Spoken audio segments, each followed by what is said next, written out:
Hi, today I want to talk to you about one of my favorite design thinking methods, and that is the importance difficulty matrix. I remember this time I was sitting up, I stood up, and I was presenting design thinking, and I looked out and I saw two faces, and they looked so uncomfortable about what they were about to do. Everything seemed so foreign to them. I could just see the kind of nervousness in their eyes. Well, one of the things that I really realized is that design thinking can be very stressful for our participants. Everything is very new, and so one of the things that we want to do is to make sure that we're giving the right exercise for the maturity that they've entered into in this design thinking. So my name is Ken, and you're watching Mastering UX.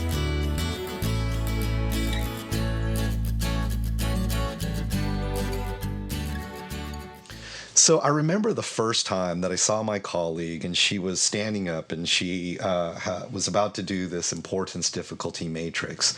And she started off with the importance line, and she was kind of facilitating this conversation.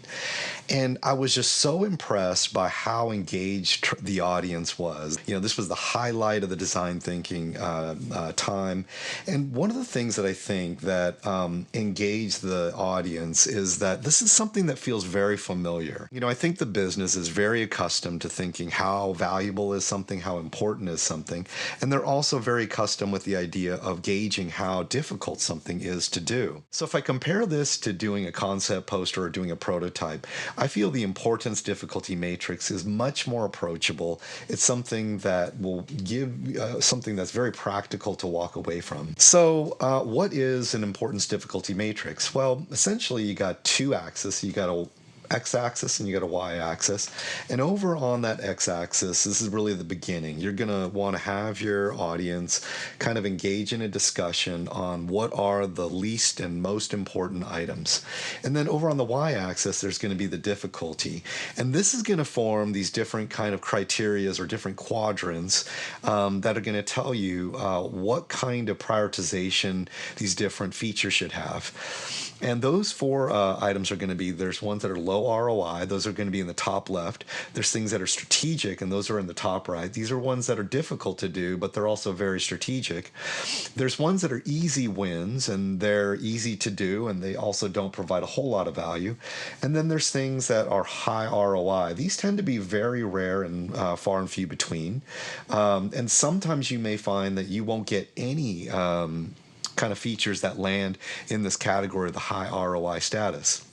So why is this meaningful? Well, again, this is something that's very relatable.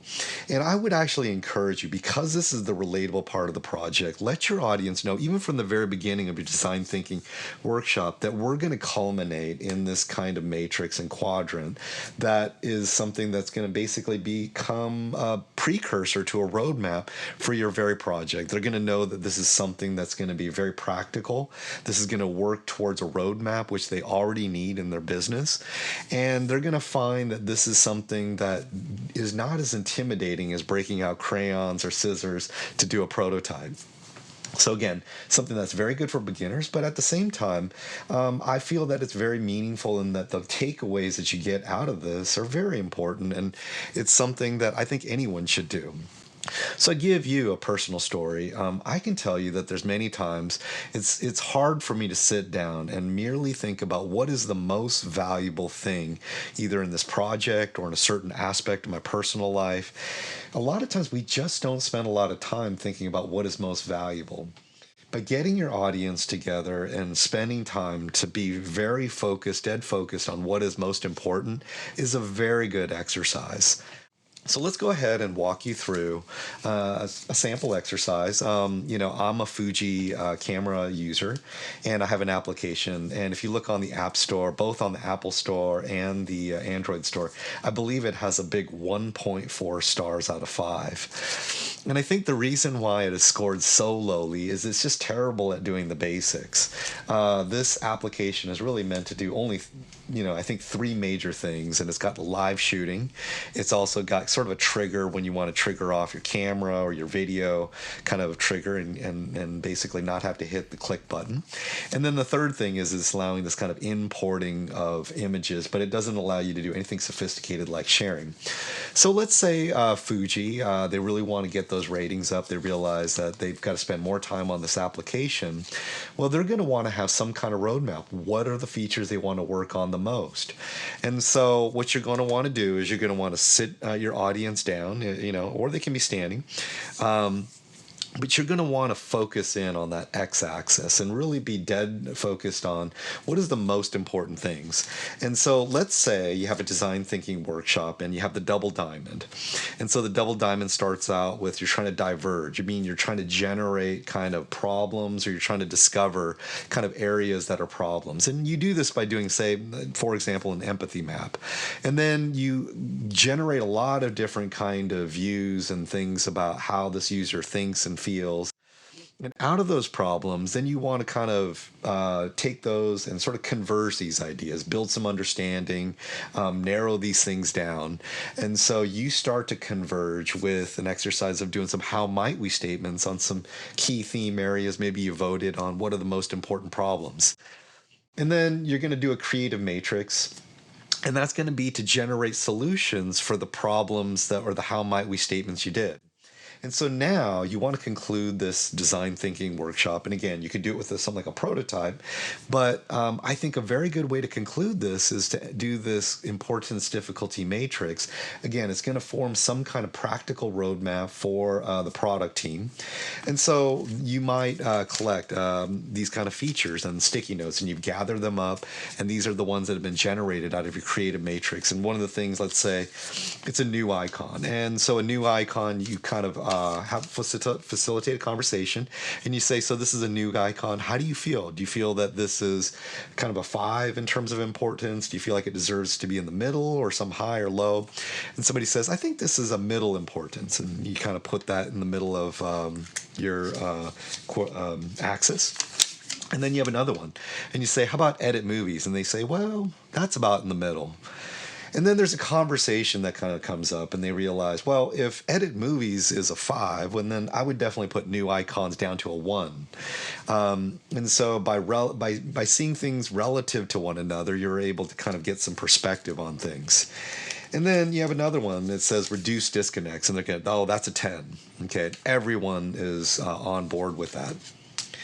And then the next one is you might have something that says concise labeling, and they say, well, that kind of reminds me of new icons. And then someone's disagreeing, and you might say, and you see an uncomfortable face, and you say, John, I see that you maybe look a little bit uncomfortable about that. Or sometimes somebody has a perspective on that, and you might want to elicit that feedback and say, Sally, I know you've been involved in this kind of user testing. Do you have any kind of opinion on that? And so it's a good time to facilitate that conversation. And then the next one is to have a responsive live view. Again, they're like, this is a 10, definitely. And then you have another one, social media share. And this is like I would say it's a 9. It's not as important as the previous one. I would put it just a little bit less important. You might have some lively discussion. Oh, come on, we don't need social media. And then somebody says, social media is how we promote our cameras in the first place. You get this conversation going. Okay, we all agree this feels good at a 9. Okay, good. And then you got something here. It says fast import. Oh, definitely. I would say this is, it's probably not as important as the live view. So let's put it at an 8. Okay. And then you got another feature. So you get the idea. You're kind of going through these features. You're facilitating conversations. And then once you got all those stickies on the board, then you're going to want to go ahead and then now draw the y-axis. So they've been dead focused on what's important. And now when you have this y-axis, you're able to kind of direct their attention to, well, which one is the most difficult? Do you feel like this one right here is, difficult? So if we go through fast import, what would you give it? And they might say, well, fast import, I would give it like a 7. And then, social media sharing. And then they say, this is a 9. This is not easy to do. And then you might, again, facilitate these conversations, see some kind of eyebrows kind of raising up and just like, Sally, do you have any kind of input on this? And so you go through this, and now you're going to start populating the quadrants. And so now you have this kind of view of things, and you kind of see there's strategic items, there's some things that are low ROI. The ones that are low ROI, I'm just going to say these are the ones that you're going to not work on. The ones that are strategic, these are big features.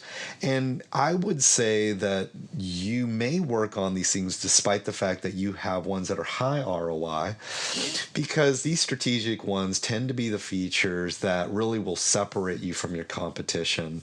They're the ones that maybe have this kind of unique proposition to them. And then you have other ones that are the easy wins. And, strategically, you might be able to use these easy wins as things to sprinkle along and to do it thematically.